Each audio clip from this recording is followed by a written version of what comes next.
O grande ponto de superação é o seguinte: a construção histórica, social e material do homem. Então, o Vygotsky ele olhava para o desenvolvimento da psique humana, desenvolvimento do homem, não só como algo isolado da sociedade, onde o homem nascia com uma série de características que eram separadas da sociedade e a sociedade influenciava uma ou outra coisa, né? Como se o homem fosse dono de si, dono das suas atitudes.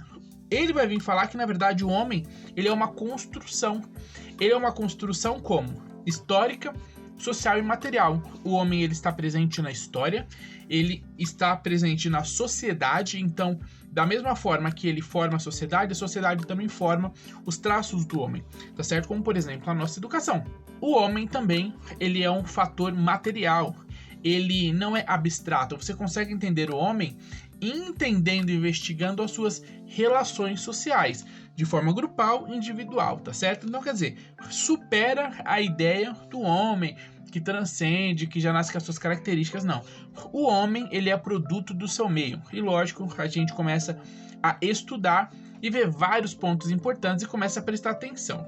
Essa questão da superação é muito importante porque muda a visão do homem, né? A visão sobre como analisar o homem, como entender o homem, como entender a psique.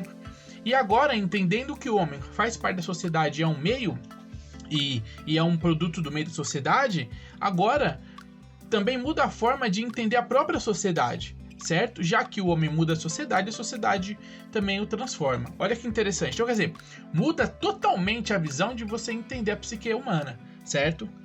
Próximo ponto importante, então, já falamos o básico, vamos à teoria em si, tá? Principais pontos da teoria. Vamos lá, então.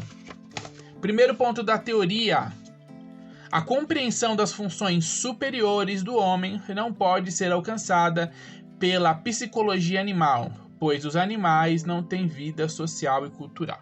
Primeira coisa, o homem constrói cultura, tá?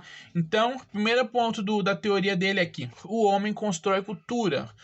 Temos que entender que o homem é diferente dos animais. O homem vive em sociedade e constrói cultura. Então, no homem existe isso daqui, ó. Existe uma coisa importantíssima, tá certo? Que são as funções superiores. Superiores a quê? Superiores às funções do animal, as funções mais consideradas naturais. O homem, ele tá além dessas funções, né? E a gente vê que tem funções superiores porque ele produz duas coisas: ele produz sociedade e cultura dessa sociedade. Então ele produz uma dinâmica muito superior à dinâmica dos animais. Então isso que é importante entender, que o homem não tem esse estado animalesco. O homem é produto de uma sociedade racional e dinâmica, certo? Segundo ponto importante: as funções superiores, que agora você já sabe o que é, do homem, não podem ser vistas apenas como resultado da manutenção de um organismo que já possui em potencial tais capacidades. Segundo ponto, funções superiores estão na interação social, tá certo? Não dá para entender as funções superiores como superpotências do organismo. Por exemplo, o homem ele é inteligente porque no organismo dele existe algo do além. Na verdade, essas funções superiores, essas capacidades cognitivas que o homem tem, elas não são puramente habilidades do organismo, mas elas são resultados de uma dinâmica de sociedade. Um exemplo simples e interessante: o homem caça, né? Quando nós éramos caçadores e coletores, nos primórdios, caçávamos e coletávamos.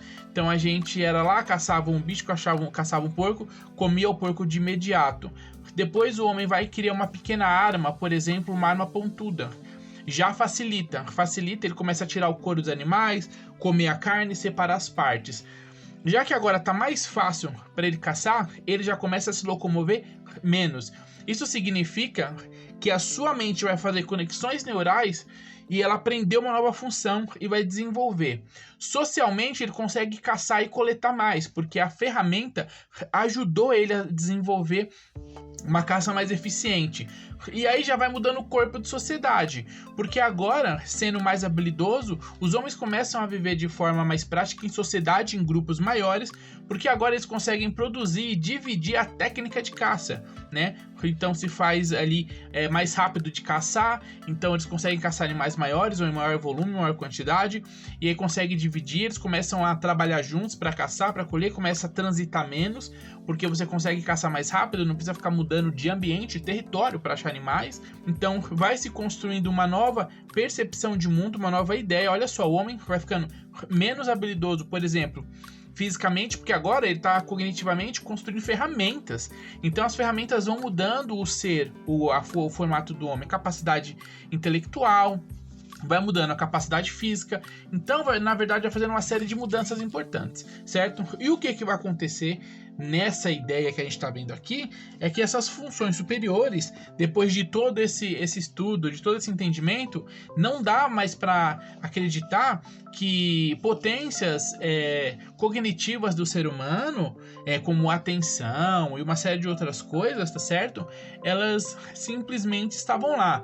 Elas foram sendo desenvolvidas conforme o homem foi desenvolvendo, foi criando sociedade, criando cultura, e a cultura e a sociedade foi desenvolvendo esse homem, certo? Então, esse segundo ponto é importantíssimo. Terceiro, a linguagem e o pensamento humano têm origem social. A cultura faz parte do desenvolvimento humano e deve ser integrada ao estudo e à explicação das funções superiores. Então, aqui ele está falando sobre linguagem, tá certo? É origem social. Isso também é importante, isso é uma coisa fácil de você detectar. A origem da linguagem e o pensamento, primeiro, são duas coisas que estão juntas. Nós vamos ver em outros pontos, mas, por exemplo, quando você aprende uma língua, essa língua traz uma série de culturas. Essa linguagem mostra formas de você se expressar fisicamente. Então, você não consegue ter uma linguagem, tá certo? E um tipo de pensamento. A linguagem é produto do pensamento. Inclusive, nesse livro aqui, se não tem, vai ter, mas eu acho que já tem. Depois você dá uma olhada aqui no canal. Tem um texto que é bem complexo, deixa eu ver se eu acho esse texto aqui.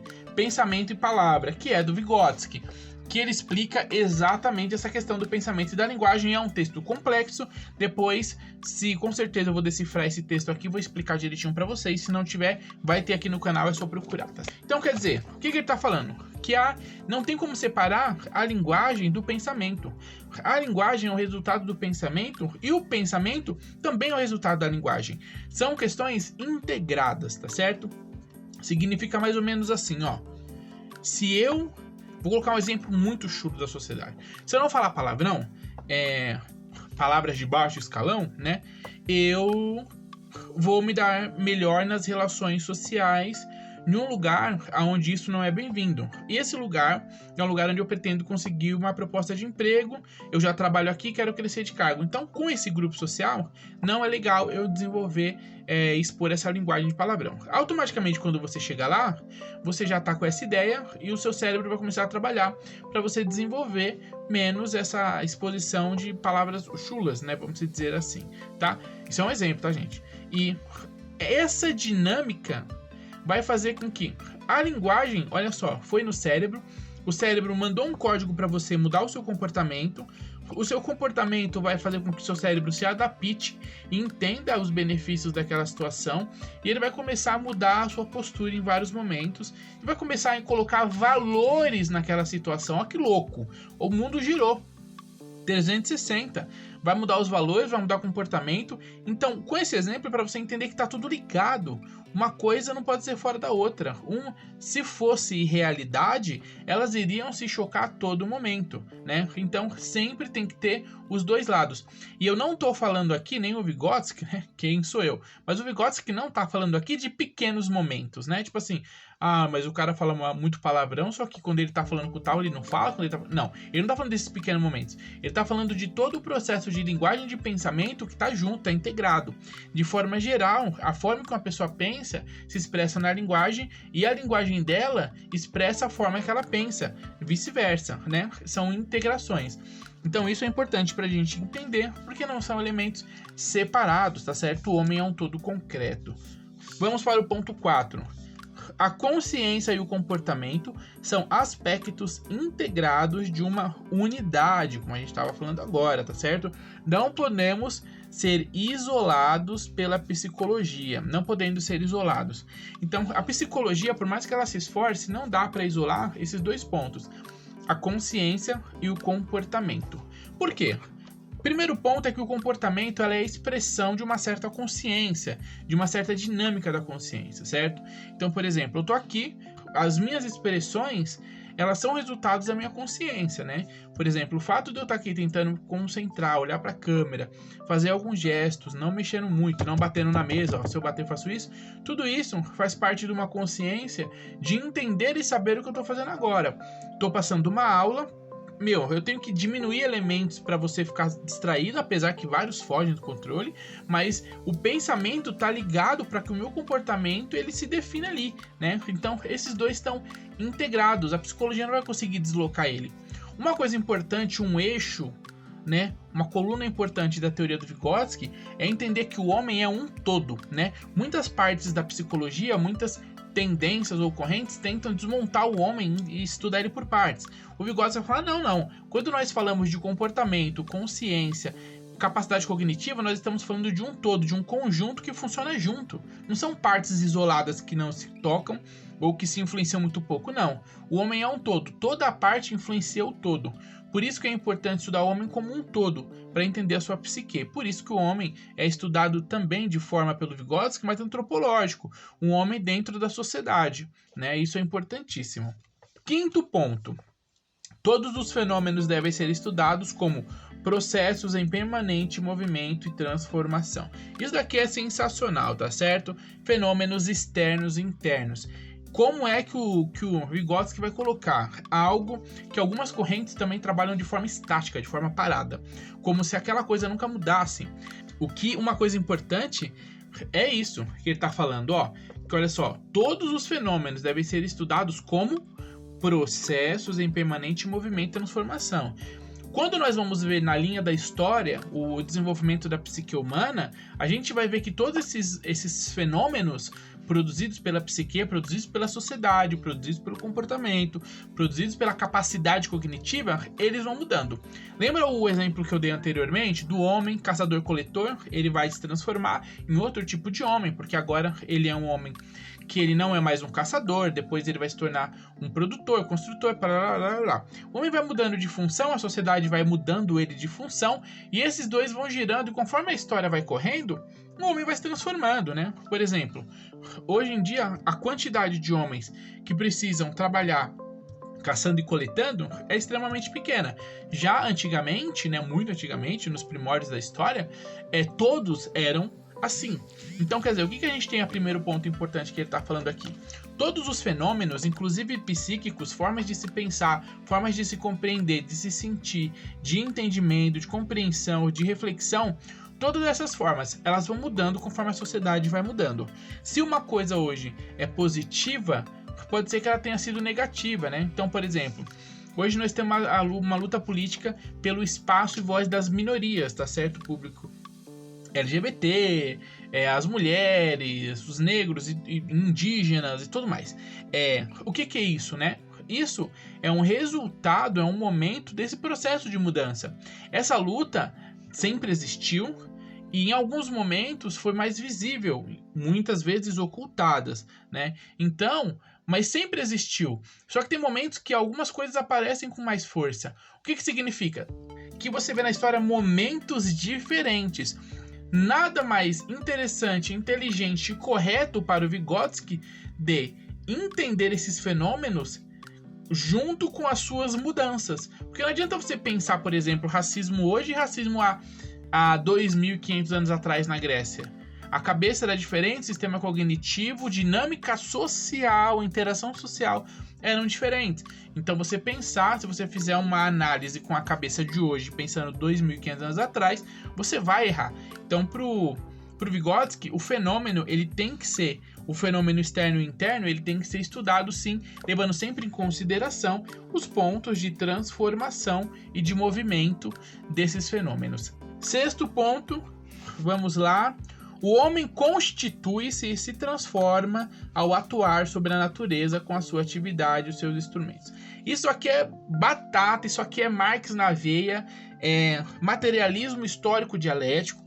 O homem ele se constrói conforme ele vai modificando a natureza. É a história que eu falei do homem lá. O homem, a partir do momento que ele pegou um animal, vou simular uma situação, pegou uma pedra pontuda e viu que é mais fácil matar um animal com a pedra pontuda do que sair no jiu-jitsu com ele, falou, vou usar essa pedra, cara. Mas matou o animal.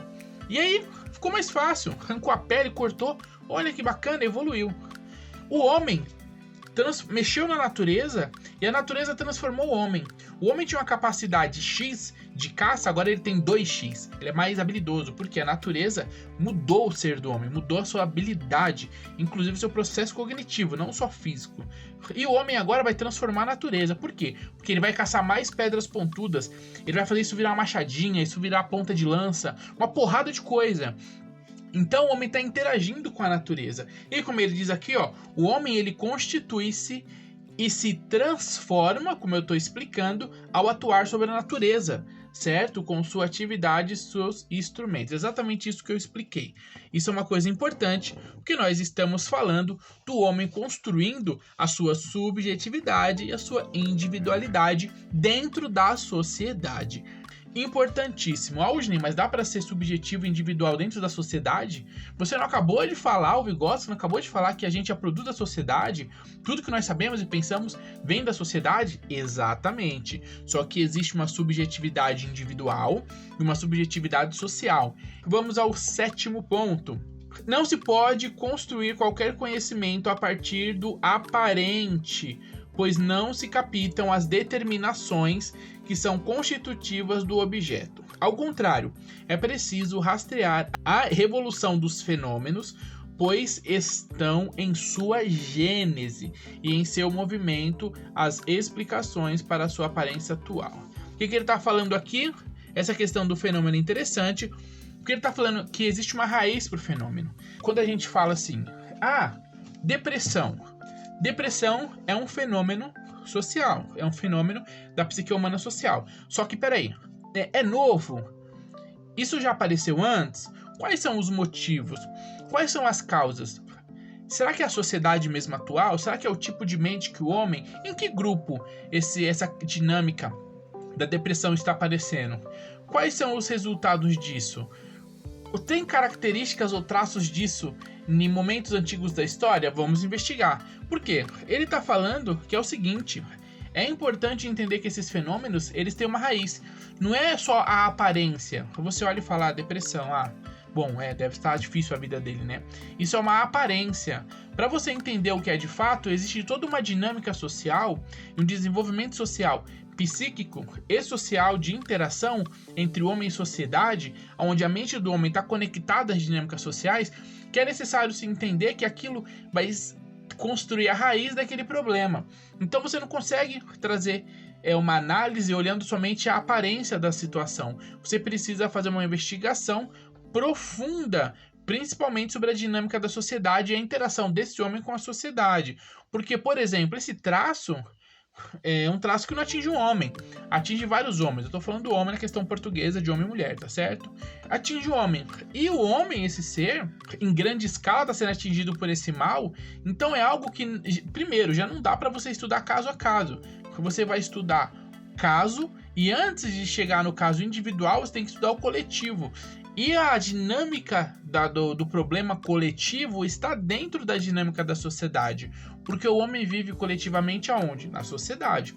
Então, provavelmente, a raiz é social. Como o homem interage somente com a sociedade, com certeza está na sociedade a dinâmica e a raiz desse fenômeno, como a gente já constou, certo? Da questão da depressão. Então, quer dizer, existem vários traços, todos eles estão na sociedade, e a gente tem que entender que os fenômenos têm a sua raiz nas dinâmicas sociais, e são as coisas das quais a gente também tem que investigar de forma profunda. 8º ponto. A mudança individual tem a sua raiz nas condições sociais da vida. De novo, a mudança individual, a minha mudança individual, tem a sua raiz nas condições sociais da vida. A sociedade nos direciona. Existem várias características que são de cunho individual. escolhas nossas, né? Mas muitas dessas escolhas são determinadas pela sociedade. E muitos dos males psíquicos, vêm dentro dessa dinâmica da sociedade. Vou dar um exemplo importante. Você pode achar que a sua profissão foi você que escolheu. Muito provavelmente, 90% de chance de a sua profissão não ter sido você que escolheu. Foi uma tendência da sociedade, necessidade do mercado e da própria sociedade que você estivesse ali naquele momento, tá? Por exemplo, se você for perceber, existem ondas de necessidade de profissionais. E quando surge essa necessidade, essa onda, já vem aquele curso. Pô, mas teve uma época que tava bombando enfermagem, todo mundo fez enfermagem. Porque era uma necessidade do mercado dos profissionais. Então começa a pipocar a escola de enfermagem. E aí, promoção, e aí todo mundo quer fazer enfermagem. Você acha que isso aconteceu por um acaso? Uma necessidade social maior, que vai encaminhar, se chamar todos os profissionais e o momento em que se manifestou, né, necessidade disso, vai ser o momento que mais entrou profissionais na área. E aí você vai ver que aquele momento da grande tendência não foi assim uma vontade de cada um, né? A maioria das pessoas que escolheram é porque elas foram induzidas a fazer aquele curso por uma necessidade e todo um desenvolvimento da sociedade de marketing, de convite àquela situação, àquele momento, tá certo? Para que você esteja lá. Isso acontece geralmente em larga escala, isso acontece a todo momento com vários grupos, então nós somos direcionados a todo momento às necessidades da sociedade, que são muitas, né? Do mesmo jeito que o INSS está precisando de 20 mil funcionários e vai fazer concurso público, então vai chamar um lado da sociedade para fazer esse concurso, para coletar e captar esses funcionários. Tá precisando de, por exemplo, teve uma época que precisava de logística, né? A gente precisa da galera da logística. E aí abre curso, faz propaganda e capta as pessoas. Então sempre a sociedade está te envolvendo nas necessidades dinâmicas que ela precisa. Isso é importante. Então ele está falando que a gente precisa entender isso daqui, ó. Que é o que? As nossas mudanças, olha só, tem suas raízes nas condições sociais de vida. Quais são as condições sociais da nossa vida aqui? Eu na minha casa, eu no meu bairro, eu no meu município, eu no meu estado, eu no Brasil, na estrutura que o Brasil, o estado, o município e o meu bairro estão necessitando e se desenvolvendo. Então eu acabo interagindo com toda essa necessidade, com todo esse desenvolvimento, e o meu individual vai mudando conforme essa situação vai mudando também, tá? Os grandes e principais traços são direcionados por essas mudanças. De forma geral, a Emília Ferreiro, que se não tiver vídeo aqui no canal, eu ainda não fiz, mas dependendo de quando você ver esse vídeo, talvez já tenha aqui no canal. Um vídeo sobre Emília Ferreiro, tá certo? Ela foi uma das pessoas que pegou a teoria do Vygotsky e desenvolveu, né, aplicou, evoluiu alguns pontos importantes, e ela foi um grande ponto de, vamos dizer assim, é uma referência para se conhecer e se estudar a teoria do Vygotsky, tá certo? Outra pessoa é a Silvia Lani, que é uma intelectual importantíssima aqui no Brasil, que fez o desenvolvimento e usou, certo, o desenvolvimento e a teoria do Vygotsky para mostrar essa importância e essa aplicação e essa coluna da psicologia, onde se entende que estudar o indivíduo e sua consciência também envolve estudar a dinâmica da sociedade onde ele vive, o processo do seu meio, certo? Bom, é isso aí, é isso que temos para falar sobre o Vygotsky nesse capítulo, tá certo? Nesse vídeo.